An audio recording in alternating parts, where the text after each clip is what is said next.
Macarena, en lo personal. No voy a hablar de su vida sentimental ni de sus relaciones personales. Ese no es el tema de hoy, sinceramente, tampoco es lo relevante aquí.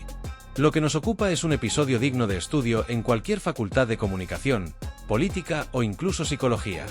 Un enfrentamiento televisivo que dejó en evidencia, una vez más, la fragilidad de un discurso construido sobre clichés, victimismo y frases prefabricadas que se derrumban en cuanto alguien con dos dedos de frente les hace una simple pregunta.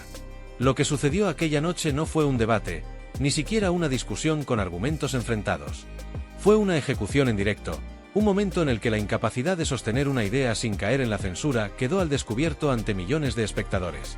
La protagonista involuntaria de este episodio, o mejor dicho, la víctima de sus propias carencias argumentativas, fue Sara Pérez Santaolalla. ¿Quién es? Una pregunta que pocos, por no decir nadie, podrían responder con certeza. Y lo más curioso es que ni siquiera ella misma parecía tenerlo claro cuando le hicieron esa pregunta en directo. Pero ahí estaba, con el aplomo de quien cree que su sola presencia y su adscripción a la izquierda radical la hacen merecedora de autoridad en cualquier tema. Con una confianza casi conmovedora, se plantó en el plató convencida de que tenía todas las de ganar. Segura de que su retórica feminista y su actitud desafiante serían suficientes para tumbar a Macarena Olona. Segura de que su tono indignado y sus palabras grandilocuentes serían más que suficientes para salir victoriosa. El problema, claro, es que la realidad funciona de otra manera. La estrategia de Santaolalla era la misma que hemos visto en tantas ocasiones. Jugar a la superioridad moral mientras se guarda el comodín del victimismo en el bolsillo, listo para ser utilizado en cuanto la situación se ponga difícil.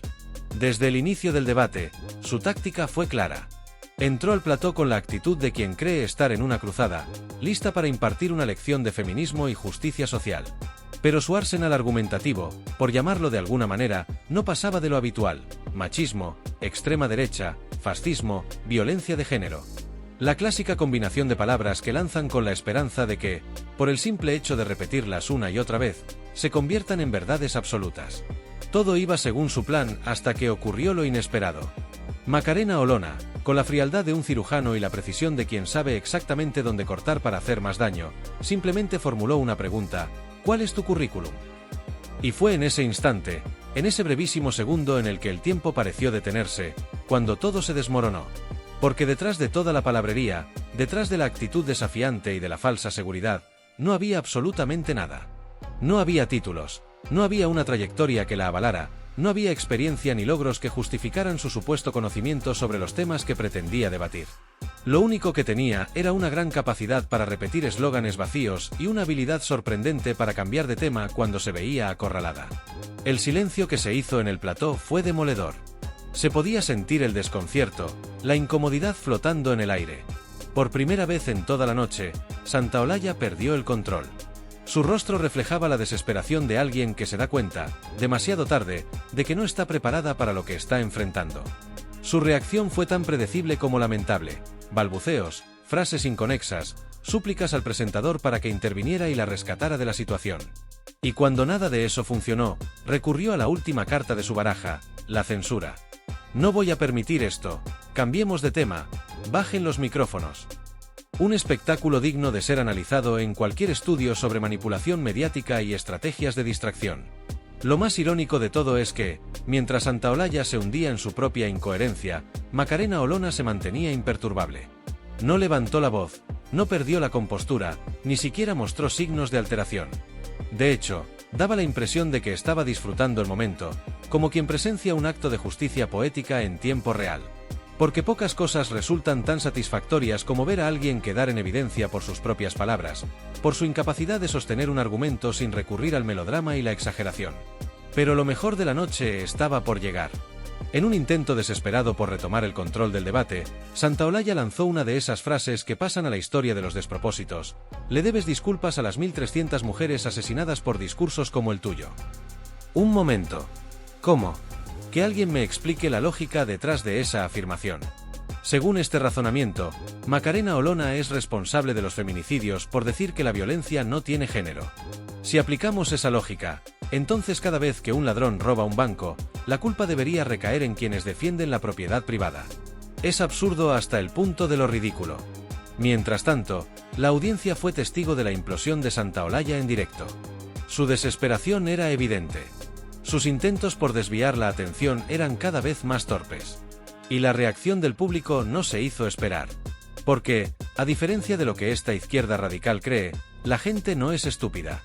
La mayoría de los espectadores son perfectamente capaces de identificar cuando alguien está diciendo tonterías y cuando alguien está siendo silenciado porque sus argumentos son sólidos e incómodos para el adversario. Lo que ocurrió aquella noche en el plató de televisión no fue solo un enfrentamiento entre dos figuras públicas con opiniones encontradas. No fue simplemente un debate televisado entre una exdiputada con una amplia trayectoria y una activista de la ultraizquierda que se presenta como una autoridad moral sin serlo. Lo que sucedió en ese escenario fue una demostración en tiempo real de una dinámica que se ha vuelto cada vez más evidente en el panorama político y mediático de los últimos años. Una dinámica que se ha asentado como el método predilecto de la izquierda radical para dominar el discurso público, no con ideas, no con razonamientos, no con un debate abierto y honesto, sino con la censura, el victimismo y el intento constante de desacreditar al adversario en lugar de rebatirlo con argumentos.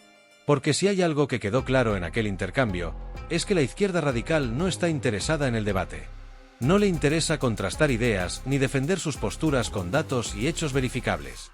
No busca convencer a través de la razón, sino imponer su narrativa a base de consignas, etiquetas y, cuando todo lo demás falla, el recurso infalible de la cancelación. Y esto no es algo nuevo, no es un hecho aislado.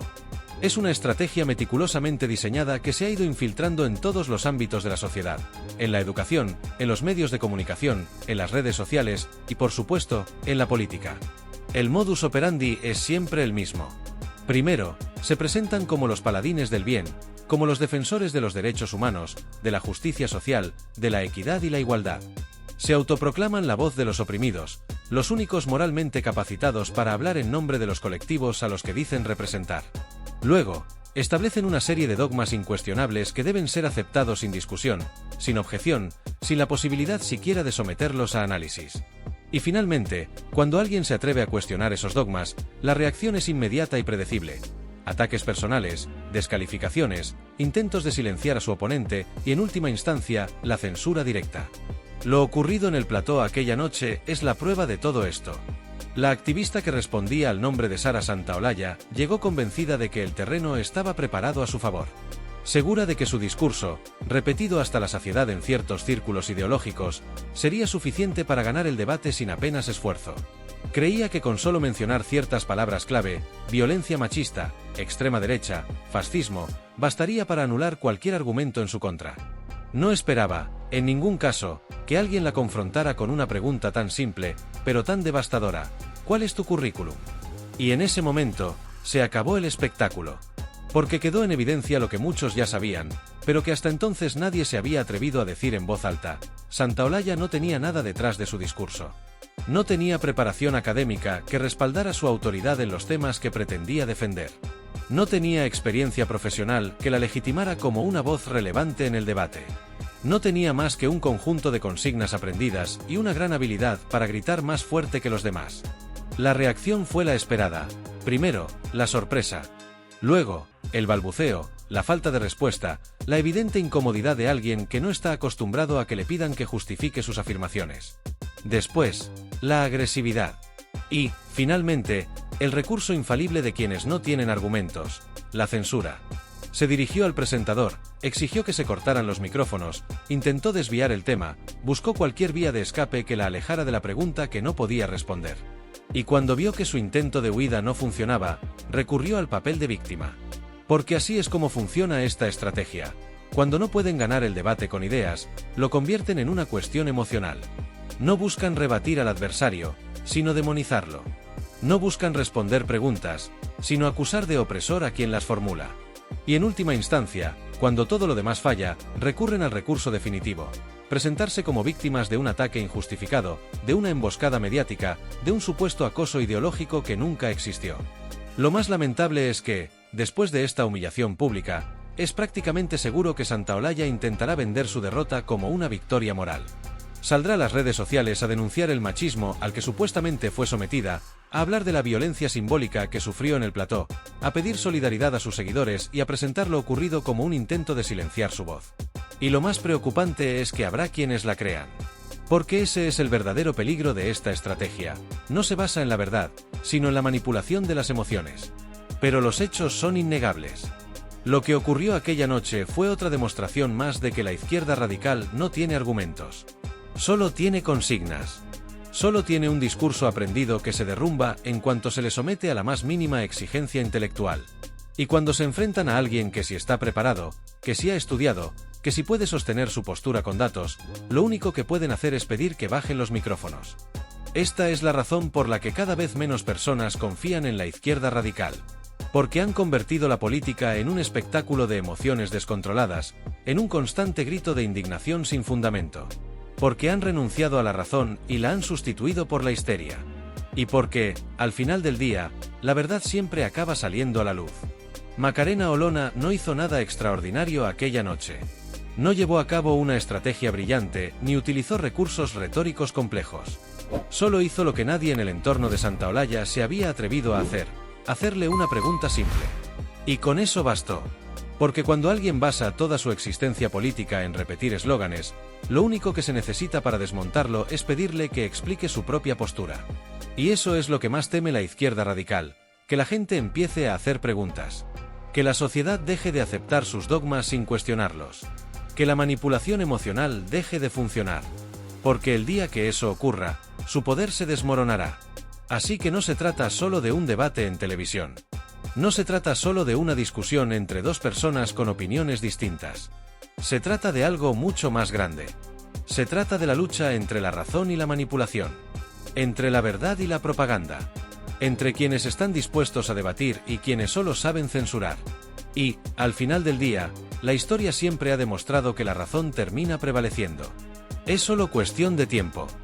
Lo que ocurrió aquella noche en televisión fue la confirmación de una realidad que lleva tiempo manifestándose en el ámbito mediático y político. La izquierda radical no está acostumbrada a debatir, sino a imponer. No está interesada en contrastar ideas ni en intercambiar argumentos, sino en monopolizar el discurso y censurar cualquier voz disidente. Su estrategia no se basa en el razonamiento ni en la lógica, sino en el victimismo y la manipulación emocional. Y cuando alguien se niega a jugar bajo sus reglas, cuando se enfrenta a ellos con inteligencia y datos, el resultado es el mismo de siempre: un colapso absoluto, un intento desesperado de silenciar al otro y, finalmente, una derrota estrepitosa.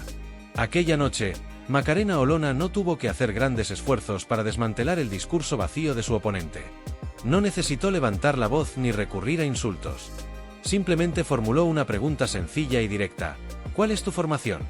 Esa sola interrogante bastó para que el castillo de naipes se viniera abajo. De repente, quien se presentaba como una autoridad en la materia, quien se atrevía a pontificar sobre política y feminismo con aire de experta, se encontró sin respuestas. Hubo un momento de silencio incómodo, de titubeo evidente, un instante en el que la audiencia pudo ver con claridad lo que realmente ocurría. Detrás del discurso grandilocuente no había nada. Solo consignas, solo frases hechas, solo la creencia de que repetir los mismos eslóganes de siempre serviría para ganar la discusión. La reacción de Santaolalla fue la predecible. En lugar de responder con honestidad, en lugar de asumir que su posición carecía de sustento, recurrió a la estrategia habitual de la izquierda radical cuando se siente acorralada: la censura. Pidió que se bajaran los micrófonos, que se cambiara de tema, que se evitara la conversación. No intentó contraargumentar ni justificar su postura con datos, porque sabía que no podía hacerlo. En su desesperación, no hizo más que confirmar lo que muchos sospechaban: su presencia en el plató no obedecía a su conocimiento ni a su preparación, sino a su alineación ideológica. Estaba allí no porque tuviera algo valioso que aportar, sino porque representaba el discurso que ciertos sectores quieren imponer sin debate. Es un patrón que se repite constantemente. Esta no fue una simple discusión televisiva ni un episodio aislado. Es la consecuencia de años de una cultura política y mediática que ha fomentado la creencia de que ciertas posturas son incuestionables, de que hay ideas que deben aceptarse sin discusión, de que cualquier persona que desafíe el pensamiento dominante debe ser señalada como un enemigo a silenciar. Se ha instalado la noción de que el mero hecho de disentir equivale a un ataque, de que pedir explicaciones es sinónimo de agresión, de que cuestionar un dogma es motivo suficiente para ser excluido del debate público. Por eso, cuando la izquierda radical se enfrenta a alguien que no cede ante la presión, que no se deja intimidar, que no se disculpa por pensar diferente, la reacción es siempre la misma: pánico, evasión y censura. No están acostumbrados a la confrontación de ideas en igualdad de condiciones porque, durante demasiado tiempo, han jugado con ventaja. Se han acostumbrado a debatir contra interlocutores complacientes, a que sus postulados sean asumidos sin cuestionamiento, a que cualquier crítica sea descalificada como discurso de odio en lugar de ser rebatida con argumentos. La escena que presenciamos en aquel plató fue la prueba más clara de esta dinámica. Mientras Macarena Olona mantenía la calma y formulaba preguntas legítimas, su oponente perdía la compostura y exigía que la conversación terminara de inmediato. Y lo más revelador de todo es que, después del desastre, en lugar de asumir la responsabilidad de su fracaso, Santaolalla optó por la estrategia más predecible: presentarse como víctima. No tardaron en aparecer los titulares que hablaban de violencia verbal, de ataques de la extrema derecha, de acoso en directo. No hubo autocrítica, no hubo reconocimiento de errores, no hubo un intento de mejorar su capacidad de argumentación. Solo hubo el mismo relato de siempre: la narrativa de la opresión, la teatralización del sufrimiento, la idea de que perder un debate equivale a ser agredido. Y aquí radica el problema de fondo. No se trata solo de una persona sin preparación que quedó en ridículo en televisión. No se trata solo de una mala noche para una tertuliana. Se trata de un sistema que fomenta la mediocridad, que premia la lealtad ideológica por encima del conocimiento, que convierte en referentes a personas cuya única habilidad es repetir frases políticamente correctas sin sustancia alguna. Se trata de una cultura en la que el mérito ha sido reemplazado por la afiliación, en la que la argumentación ha sido sustituida por el sentimentalismo, en la que la lógica ha sido desplazada por la censura. Por eso, cada vez que alguien logra poner en evidencia esta realidad, el pánico cunde. Porque desenmascarar la falta de preparación de quienes controlan el discurso significa exponer el gran engaño en el que se ha basado todo este sistema. Significa demostrar que la autoridad de estos expertos es una farsa, que sus afirmaciones no resisten el menor análisis, que su poder no se basa en la razón, sino en la imposición. Y eso es lo que realmente temen. No temen a la extrema derecha, no temen a la violencia simbólica, no temen a los discursos de odio. Temen que la gente empiece a darse cuenta de que todo lo que han vendido como verdad absoluta no es más que una construcción artificial sostenida por la censura y el miedo. El episodio de aquella noche no fue simplemente un incidente aislado, ni una controversia menor, sino una advertencia clara y rotunda para todos aquellos que todavía creen que las ideas deben defenderse con la fuerza de los argumentos, las pruebas y el diálogo constructivo, y no con la imposición de prohibiciones, restricciones o censuras. Fue un recordatorio vital de que, si permitimos que el miedo a la censura nos haga callar, si aceptamos que aquellos que no tienen la capacidad de sostener sus opiniones con razonamientos sólidos y verificables recurran a la coerción, a la manipulación y a la represión para imponer la norma del silencio, estamos condenados a vivir en una sociedad en la que solo se escucha una voz, la de aquellos que no soportan ser desafiados. Y lo que resulta aún más alarmante, es que esta voz no será la del debate enriquecedor, la del pensamiento crítico, ni la del intercambio de ideas. Será la voz de los poderosos, de los que se sienten incómodos con la diversidad de opiniones y temen que el cuestionamiento socave su autoridad. Una voz que, lejos de fomentar el entendimiento y la reflexión, se encargaría de adormecer nuestra capacidad crítica, de transformar nuestra sociedad en un terreno fértil para el conformismo, donde cualquier divergencia es vista como una amenaza y, por lo tanto, algo que debe ser suprimido. Este es un escenario donde la libre expresión de pensamientos, ideas y puntos de vista queda completamente en riesgo, donde aquellos que buscan ofrecer una perspectiva alternativa se ven reducidos al silencio, sin espacio para defender lo que piensan. Este episodio fue, entonces, mucho más que un simple desencuentro. Fue una llamada de atención sobre el peligro que corre la verdadera libertad de expresión en nuestra sociedad actual. Una libertad que no solo se defiende con palabras bonitas o promesas vacías, sino que se protege en el día a día, con la capacidad de mantener un espacio donde cada persona pueda compartir su visión del mundo sin temor a represalias. Si permitimos que la censura se convierta en la norma, que el miedo a las consecuencias se haga tan grande que terminemos autocensurándonos, nos enfrentamos a un futuro donde las ideas se verán ahogadas bajo el peso de la conformidad obligatoria.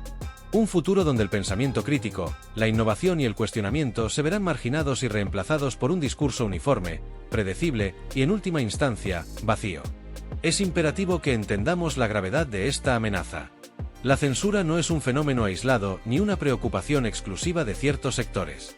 Es un peligro que nos afecta a todos, porque cuando una sola voz logra silenciar a todas las demás, el efecto no es solo la desaparición de una opinión, sino la erradicación de la posibilidad misma de un diálogo plural, de una sociedad abierta y democrática. Si nos dejamos arrastrar por esta corriente, si aceptamos que las ideas solo se pueden compartir si siguen una línea determinada o si cumplen con ciertos requisitos impuestos por quienes se sienten amenazados por la diversidad, estaremos renunciando a una parte fundamental de nuestra humanidad, la capacidad de pensar por nosotros mismos, de desafiar el statu quo y de construir un mundo mejor basado en la pluralidad de opiniones. Sin embargo, no todo está perdido. A pesar de las dificultades, lo que quedó claro en ese debate es que hay quienes siguen dispuestos a dar la batalla. Que no todos están dispuestos a aceptar la intimidación, la censura o el silencio como única respuesta. Hay personas, muchas más de las que se nos quiere hacer creer, que no tienen miedo de poner a prueba sus ideas, de confrontar el dogma y la corrección política que busca moldear nuestra forma de pensar y actuar. Existen personas que siguen creyendo en el poder transformador del debate, que se niegan a ser calladas o reducidas a la sombra de una opinión única. Aquellos que no se acobardan ante el miedo, sino que luchan por sus derechos, por su capacidad de expresarse libremente, por su derecho a disentir y a cuestionar. Lo más importante de este episodio es que nos muestra que, aunque la censura tenga poder en ciertos círculos, todavía hay quienes están dispuestos a resistirla. A desafiarla abiertamente, con coraje y con argumentos. A decir en voz alta lo que muchos piensan en privado, a desmontar los discursos falsos que se nos intentan imponer, a desenmascarar las narrativas que intentan suprimir todo lo que no se ajusta a la visión dominante. Estos son los verdaderos guardianes de la libertad de expresión. Son aquellos que, con sus palabras y su valentía, nos recuerdan que el silencio no es la solución, que la sumisión no es el camino y que, mientras existan personas dispuestas a cuestionar y a resistir, la censura nunca podrá ganar la partida. Es por esto que debemos mantenernos firmes, sin ceder ante la presión, sin rendirnos ante las amenazas, sin dejar que la cultura del miedo nos haga callar. Es fundamental que sigamos defendiendo el espacio para la libre expresión, que sigamos luchando por el derecho a ser escuchados, por el derecho a desafiar las narrativas que intentan manipularnos. Si nos dejamos intimidar, si nos rendimos ante la censura, perderemos mucho más que el derecho a hablar.